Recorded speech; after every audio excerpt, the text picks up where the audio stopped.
Ate nang ngene iki rek aku rek. Mesti. Waduh Mbak Indah lah apa Mbak Indah?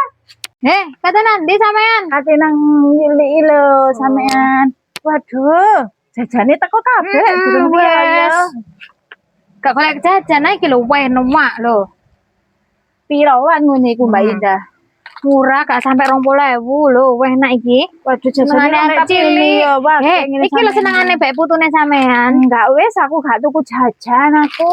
Lho, lah kapo Rio yo gak tuku jajan. Enggak aku katen iku ngenteni ditukokno mantuku tambah Indah pen iku ya apa dalah. Waduh, gak no mantune. Mosok duwe mantu iku kate gak nukokno jajan maratuwane. Ya paling gak nukok-nukokno ngono ta ya. Mosok njakakno nemen-nemen. Mantuku yo ndek kehidupan dhewe.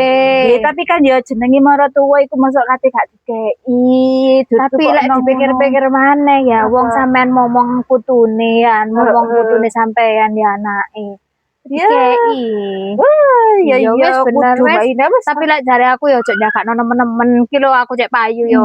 Wis baban kok tak wara mantuku aku pingin tuku jajan dol aku riyo gak tuku jajan ngene wingi ditawani Mbak Indah kok bae tak ditukokno ngono Mbak Indah ya. Oh iya. Wis aku tak mulai sik ya.